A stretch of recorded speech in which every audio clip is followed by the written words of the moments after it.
The Galactic Council chamber thrummed with anticipation.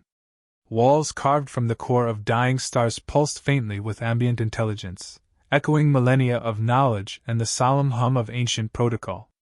12 warlords of the most advanced civilizations in the galaxy sat in silent focus around the obsidian hexagonal table. They had waited centuries for this moment, a test of tactical supremacy long foretold in their war archives. And then, the human walked in. Not stormed. Not marched. Walked, casually, like he just arrived for trivia night at the local bar. "Hey," the human said, plopping down in a chair that immediately resized itself to fit him. "I'm Dave. I brought snacks." He held up a greasy paper bag. The aroma of onion rings and synthetic jalapeno cheese filled the sanctum. The Draxer warlord of flame, a sentient being composed entirely of molten basalt and plasma, recoiled slightly. High Warden Zeldar of the Mind Network Collective tilted his crystalline head. "Snacks for battle?" "Yup," Dave replied, already popping one into his mouth. "Nothing fuels strategy like a little junk food and a lot of caffeine. Classic D&D prep. So, what's the mission?" The room fell silent, save for the faint crackle of Zeldar's telepathic web adjusting frequencies in confusion. Kliegr Prime, warlord of the Sarkellian Hive Fleet, buzzed in disbelief. "Is this the Stratego's opponent? The one Earth sends as their champion?" And Aiden nervously stepped forward and nodded. "Yes. He ranked number 1 on your simulation gauntlets, outmaneuvered your predictive AI models, and single-handedly disrupted the Rigel War games using only a pencil, graph paper, and dice." The council looked at each other, more bewildered than afraid. This could not be the legendary tactician who bested the Dmerek War simulators blindfolded. Dave was now building a snack fort with onion rings. "So," he said, brushing crumbs from his shirt, "do I get a character sheet or are we doing this theater of the mind?" Warlord Kirax, a creature with 6 brains and a telekinetic radius of 3 light years, narrowed all 12 of his eyes. "You misunderstand. This is not a game, human. The Council of 12 has convened to test your strategic prowess in simulations modeled after our most sacred military engagements. This is a sacred trial, the Labyrinth of 12 Fates." Dave raised an eyebrow. "You guys ever hear of the Curse of Strahd? Now that's a labyrinth. Alright, let's do this. Are we rolling initiative or what?" They began with the first simulation. The Siege of Dalthar Prime. The scenario loaded around them. A virtual construct so detailed it rendered even sweat droplets in real time. Armadas of starships blinked into existence. Armies in gleaming armor moved across a scorched planet. The objective: break the siege or defend the capital depending on your role. Dave was assigned the defending force, a hopelessly outnumbered collection of mismatched militia. He looked over the setup and cracked his knuckles. "Okay. Classic funnel defense, but too obvious. Let's spice it up." The Galactic commanders watched from their observation platform, leaning forward with interest as Dave began rearranging units, moving his limited artillery into the sewers, instructing militia to bait attacks then retreat, and even using holographic projectors to simulate fake reinforcements. "What's he doing?" Kirax asked, baffled. "Those aren't efficient maneuvers. Those are gambits," Zeldar murmured, fascinated. "He's not thinking like a tactician. He's improvising." Dave added a finishing touch, rigged some trash barges with fusion cores. "Boom," he whispered as the simulation played out. To everyone's shock, the elite invading force walked right into the traps. Illusions sowed chaos. Reinforcements arrived late due to Dave's sabotage of their hyperspace coordinates using misdirection. The defenders not only survived, they won. The room fell into stunned silence again. "Okay, what's next?" Dave asked cheerfully, wiping cheese powder on his pants. "We doing naval combat? Please tell me you have flying whales or something." Warlord Shekti, who had trained her mind over 400 years in the art of probability warfare, hissed. "This must be a fluke." Zeldar disagreed. "No. He is engaging in a kind of lateral tactical architecture we have never accounted for. His logic is chaotic, recursive, and rooted in play. The second trial. The void mines of Slakran. An asteroid field riddled with traps, blind spots, and shifting gravitational nodes. Dave took one look at the map and laughed.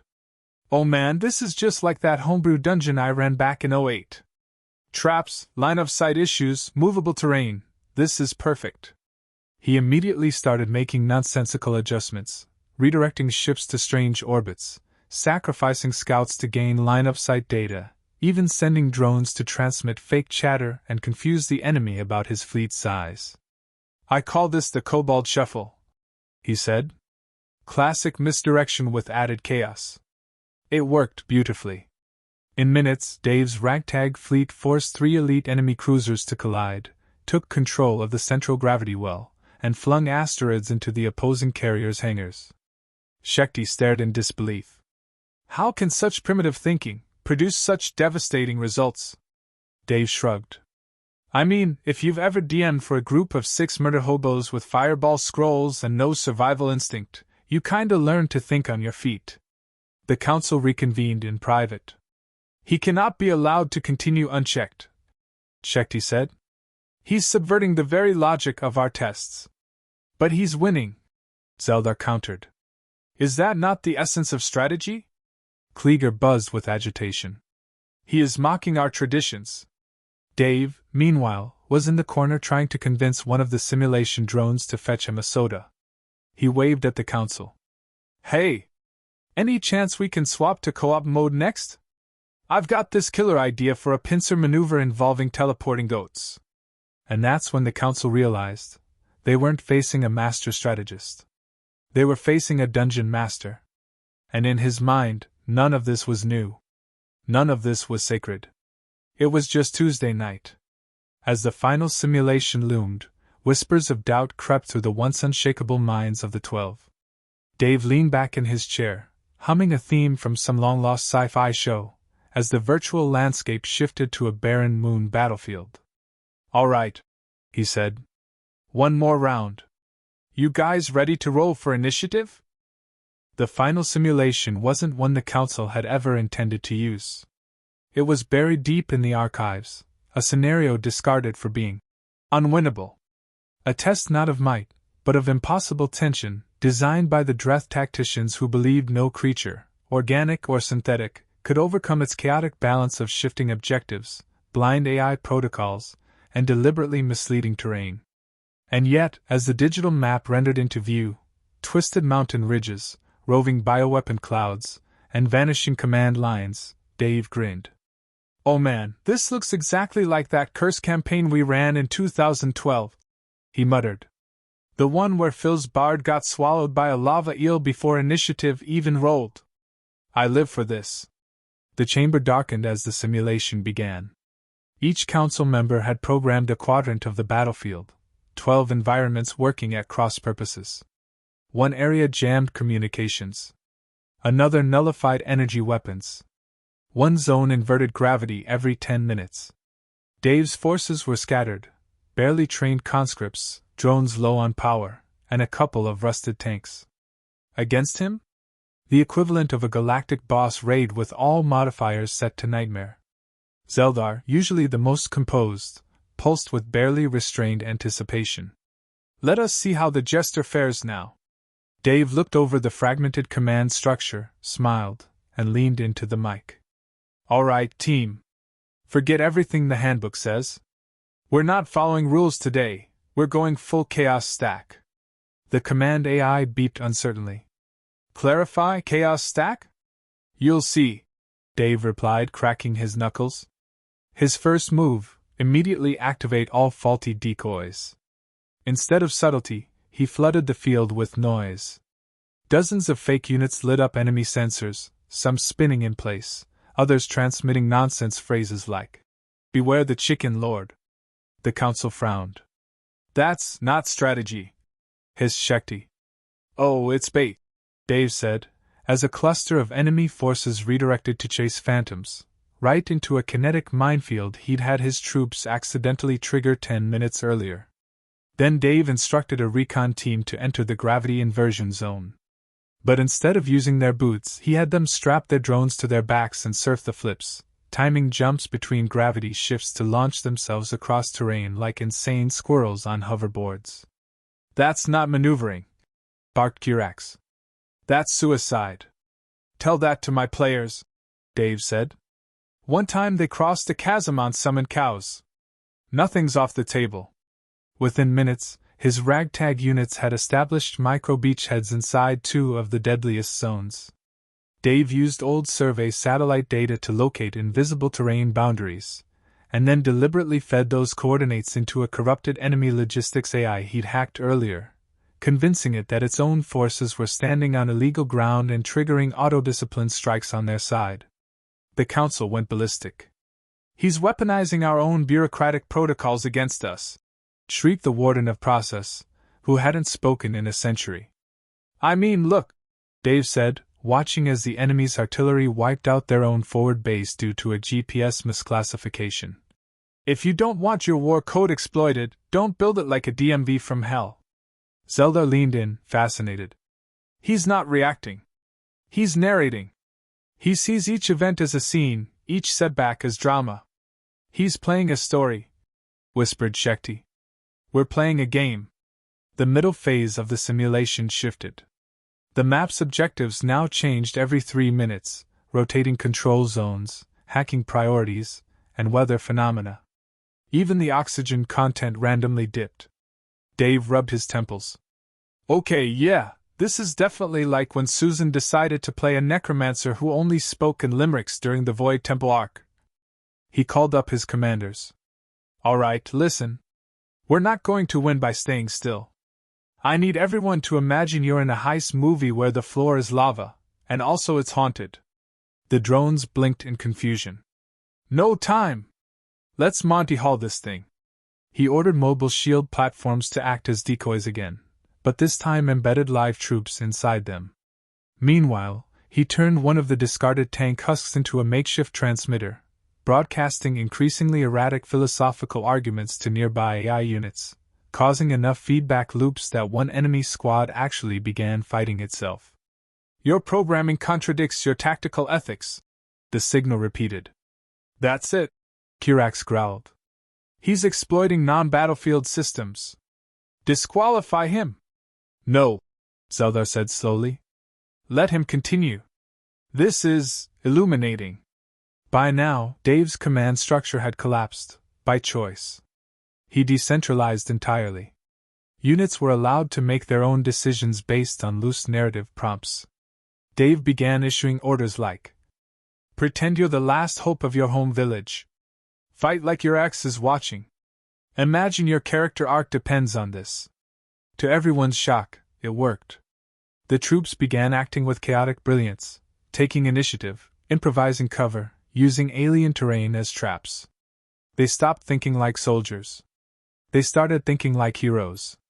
Shakti gasped as a group of injured scouts lured an enemy drone swarm into a cave, only to collapse the entrance with a portable fusion spade and a makeshift poetry bomb they'd been composing on the side. "Are they role-playing?" she whispered. "Of course," Dave said. "I told you. It's Tuesday night." As the tide turned, enemy command units began to falter. Their predictive models, built on centuries of structured logic and hierarchy, couldn't keep up. Dave's forces had no pattern, no strict doctrine, just instincts, prompts, and a deeply ingrained sense that everything was part of a story. "Why didn't we ever teach strategy like this?" muttered Zeldar. "Because we assumed intelligence was bound by systems," Shakti replied. Dave, oblivious to their philosophical panic, sipped from his soda. "Oh hey, does this simulation have a hidden boss battle? 'Cause I've got a team ready with customized stats and an epic background monologue." The final trigger activated. From the center of the map, a behemoth-class war avatar emerged, 20 stories tall, shielded in plasma, armed with AI-controlled anti-personnel missiles and a gravitational displacement cannon. It roared, sending out shockwaves that knocked down both friend and foe. The council sat up. "This is it," Zeldar said. "No improvisation can save him now." Dave smirked. "Oh, you sweet summer children!" He summoned his Bard team. 3 light infantry units who had, against all orders, been composing a battle anthem the entire match. The simulation's emotional feedback algorithms, tied to narrative tension, reacted very strongly when Dave had them broadcast the anthem as their own units charged in. Cue visual overlays, cinematic camera angles, and yes, simulated music swelling. Enemy AI units flagged the sudden input as narrative crescendo, and hesitated. And in that pause, Dave's players struck. One team scaled the behemoth's leg with magnetic climbing spikes, disabling a knee actuator. Another team infiltrated its control feed using a virus disguised as a fanfiction file. Don't ask. And the third group, Dave's main characters, swung a repurposed mining laser into its weak spot, yelling, "For narrative payoff!" The avatar went down in flames, collapsing like a titan in an epic cutscene. Silence. Then one slow clap. Zeldar stood and clapped his crystalline fingers. "I yield," he said. "I yield to the Dungeon Master." Dave bowed. "You guys play a mean game. But I've been preparing for this since I was 12 and discovered Mountain Dew plus imagination equals God mode." The council exchanged glances. Their centuries of training hadn't prepared them for the sheer chaos, creativity, and theatrical madness of one human with dice, junk food, and too much narrative instinct. And they weren't done yet. Because Dave looked up with a glint in his eye. "So, what happens if I win the whole thing?" The chamber lights dimmed to blood red. A low chime pulsed like a war drum. Counselors turned inward, their voices lost beneath a rising vibration that filled the obsidian table with tension. The final phase had triggered. Trial of one mind. It was not a simulation. Not exactly. "No maps?" Dave asked, confused. "No scenario briefing? No fleet or troops?" Zeldar's voice echoed in the dark. "You have conquered the trials of chaos. Now you face the Forge of Truth, where all strategy begins. You enter the Nexus." The walls vanished. Dave blinked, and suddenly stood on a narrow obsidian bridge suspended in an infinite white void. No sky. No ground. No up or down. Only one thing awaited him at the bridge's far end, a black door, humming like it was alive. "Okay," Dave muttered, adjusting his backpack. "This definitely feels like a final boss dungeon." Cue the emotional flashbacks and thematic callbacks. The voice of Kirax, sharp and cold, slithered through the void. "This is not your plaything, human. The Nexus bends to no dice, no improvisation. It will read you, project your deepest instincts, and pit you against them." Dave stepped forward. The bridge vibrated under his feet like a tuning fork. Suddenly, he wasn't alone. From the shadows ahead emerged a figure, wearing a gray hoodie and carrying a rulebook. Dave froze. "No way." The doppelganger grinned. "Hey, Dave. Remember me?" It was him. Exactly him. But younger. Confident. Unscarred. The version who hadn't yet buried his father, hadn't lost friends to distance and life and betrayal, hadn't burned out running campaigns no one appreciated. "You know what this is," said the copy. "It's your own challenge, Dungeon Master. Not war games. Not aliens. Just you." Dave's voice cracked. "So what happens now?" The copy flipped open the player's handbook. "You roll for initiative." And with a flick, the bridge shattered into floating shards. Dave landed on a new battlefield, his childhood basement. Fold-out table. Miniatures. Soda cans. Dice scattered like relics. Only now, across the table sat his other self, building a scenario, except this time, Dave was the character. His sheet appeared in front of him. Level 1. No class. No weapons. Just one skill. Improvise. The fake Dave grinned. "Let's see if storytelling saves you now." The first encounter, self-doubt. A room where Dave's past failures played out like looping VHS tapes. His first failed campaign, the night his group broke apart, the letter he never sent his brother. The system asked, "Defend your worthiness." Dave closed his eyes. No stat block covers this, he muttered. No mechanic for heartbreak. So he talked. Not to the simulation, but to himself. Yeah, I've messed up. I've forgotten birthdays, let people down, maybe ran one too many sessions where goblins rode dinosaurs. But every time I ran a game, I helped someone escape their pain for a while. That matters. The tapes fizzled. Room cleared. Second encounter, fear of mediocrity. Suddenly he stood in a stadium filled with aliens and past friends, all watching, all judging. No applause. Just silence. Entertain us, said his copy.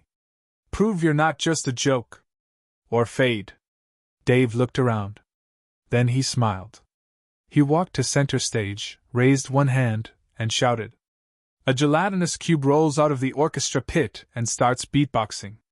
Confusion rippled through the simulation, then laughter. One by one, the illusions laughed. Even the silence cracked. The room shattered into pixels. Third and final encounter, surrender. Dave stood on a black mountain under a collapsed sky. His copy faced him, exhausted. You could leave, the copy said. Let them win. Walk away. No more responsibility. No more pretending to be strong for everyone. Dave sat beside him. For a long moment either spoke. Then Dave pulled out a crumpled, coffee-stained campaign notebook. Once I made a girl cry a game. Her character died. I thought she hated me. She came back the next week. Said it made her feel alive for the first time in years. The copy blinked. Dave continued. It's not just a game. It's not just dice. It's connection. When we tell stories, we rewrite the world, one imagination at a time. He stood. So no, I'm not giving up. Bring on whatever challenge you've got. The sky split open. A doorway of light formed, and the true Nexus voice finally spoke. Victory is not domination. It is understanding. You have passed. The bridge returned, whole again. Dave stood alone, but taller now. Straighter. Back in the council chamber, the 12 waited. But they were not who they had been. Each now wore expressions tinged with awe and humility. Zelda rose. You have done what none of us dared attempt. Faced the forge. And walked away, with truth. Kirax begrudgingly nodded. You wield madness. But it is purposeful madness. We misjudged. Dave raised a hand. Look, I'm flattered. Really. But I didn't come here to prove superiority. I came here because it was Tuesday. Laughter, quiet at first, then full-throated, rolled across the chamber. Then, Dave of Earth, said Shekti, rising with formal posture, on behalf of the 12 Galactic strategists, we offer you a place as equal. Not student. Not experiment. One of us. Dave blinked. Cool. Do I get, like, a cloak or something? A shimmering blue robe folded itself over his shoulders. And, Shekti added, you must lead our next simulations, as Dungeon Master. The warlord sat down at the table. Quietly. Respectfully. Dave cracked open a fresh soda, pulled out a giant rulebook titled Murder on Moonbase Echo, and grinned. All right, y'all. Let's roll for initiative. The stars outside the council chambers shimmered like a theater curtain drawn back for Act 2. Inside, 12 alien warlords sat around the war table. Only now, it wasn't war they were planning. It was a campaign. One with character sheets, rulebooks, hand-drawn maps projected in 3 dimensions, and a human dungeon master who took his role far more seriously than galactic peace. Dave stood at the head of the chamber, his notes, organized in a loose spiral of crumpled napkins, energy drink cans, and quantum dice that glowed faintly with the probability of narrative catastrophe. Behind him, a holographic dragon with antimatter breath circled over a burning space monastery. All right, he said, adjusting his robe. You're standing at the entrance to the Vault of Eternity. It's guarded by a 12-eyed pan-dimensional squid priest who only speaks in Shakespearean insults. Roll to seduce or deceive, it's your call. Shakti raised her many-jointed hand. What is a seduction roll? Dave sighed, stepping around the table. Okay, so, the squid's not really interested in you romantically. Unless you want that, I'm not judging. But this is about persuasion through charisma. Think less about mating rituals and more about swagger. Kirax muttered. I have consumed planets. I do not swagger. Right, and now you're playing a bard with unresolved trauma and a lute made of neutronium. Let's lean into that, Kirax. The campaign was chaos. Beautiful, radiant chaos. Every move the council made was rooted in logic, but Dave's world refused to function on strict rules alone. His dungeons shifted in response to emotional arcs. Monsters cried. Traps flirted. And somehow, the warlords, creatures bred for conquest, sharpened by centuries of warfare, were thriving. Because it turned out, they were brilliant storytellers too. Zeldar's psychic monk began writing epic poetry to communicate with ancient void gods. Kleager's hive-mind rogue pickpocket concepts instead of gold. Even the stern warden of process, whose real name was 9 syllables of untranslatable bureaucracy, created a character who was a bureaucrat, in rebellion. It was madness. And it was working. Week by week, the simulations transformed into storytelling sessions, then into training exercises disguised as adventures. The council soldiers, once robotic and hyper-efficient, started taking creative initiative. They began to question orders, problem-solve, even improvise, things no military protocol had ever encouraged. And in time, conflicts across sectors began to decrease. The rim skirmishes died down after both sides unknowingly played opposite roles in a shared campaign arc. A warlord and rebel leader discovered they were both fans of Dave's infamous Bard vs. Reality Engine dungeon and started co-writing spin-off scenarios. Even pirates and smugglers began adopting nicknames and backstories from old sessions, treating space raids as narrative beats rather than battles. It wasn't peace through strength. It was peace through imagination. And then the invitation came. It arrived in the form of a crystalline cube inscribed with a single phrase. The Ascendancy calls. Bring the one who tamed the 12. Zeldar paled, quite literally, his crystalline skin fading to translucent blue. The Ascendancy hasn't convened in 10 millennia. Dave leaned back in his chair, arms behind his head. Cool. So is this like a final boss kind of vibe or just a fancy board meeting? No, Shakti whispered. It is both. They traveled to the core. Not a planet, not even a structure, but a construct of collective memory, a megastructure that orbited the event horizon of a black hole. It was built of every civilization's greatest failures and guarded by entities who had never been bested. Until now, none had dared challenge the primarchs of the Ascendancy, elders who shaped the very laws of engagement. Dave was underdressed. He stepped into the Hall of Eternal Strategy wearing his usual hoodie, now adorned with a stitched patch reading, Level 21 DM. He popped open a soda, looked around at the impossibly vast council chamber where beings older than recorded time sat in silence, and gave a nod. Sup? The Primarch said nothing for several long moments.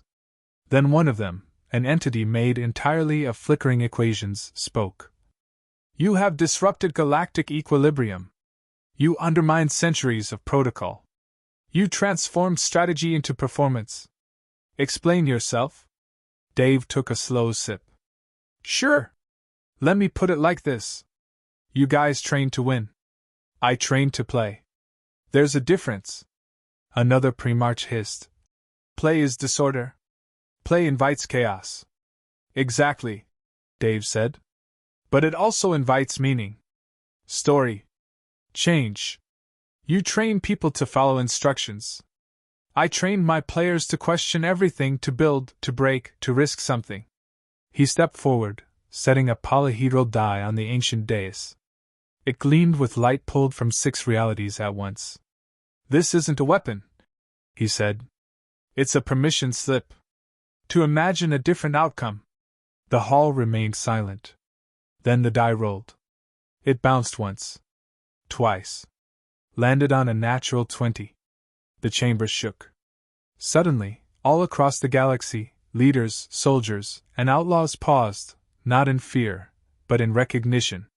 They felt something shift. A different kind of war ending. A different kind of future beginning. Back in the 12 Warlords' chamber, celebrations began. The simulations were retired, replaced by collaborative campaign arcs. Fleet commanders sent orders wrapped in riddles. Diplomats began quoting fictional characters in negotiations. And everywhere, people stopped thinking like pawns on a board and started thinking like players. As for Dave, he got his own ship. A floating tabletop command center nicknamed the Critical Star, complete with a galley stocked with snacks, a library of impossible rulebooks, and a bridge shaped like a hex grid. He traveled from system to system, running campaigns for diplomats, commanders, and kids who never heard of Earth but knew the stories he'd brought. Sometimes the stakes were real, sometimes it was just about fun. And always, there were dice. At the end of one long session aboard the Critical Star, as his players laughed and traded character arcs, Dave stepped outside onto the observation deck. The stars wheeled overhead. Somewhere, 1,000 light-years away, another conflict had ended, not with a battle, but with a story. Shekti joined him, sipping tea synthesized from her homeworld's oldest plant. "You never told us what Earth trained you for. What your title was." Dave smiled. "I was a dungeon master. And that is... teacher. Narrator. Therapist. Sometimes snack provider. But mostly," he looked up at the stars, "someone who reminds people that imagination is the most dangerous weapon in the universe." Shekti nodded slowly.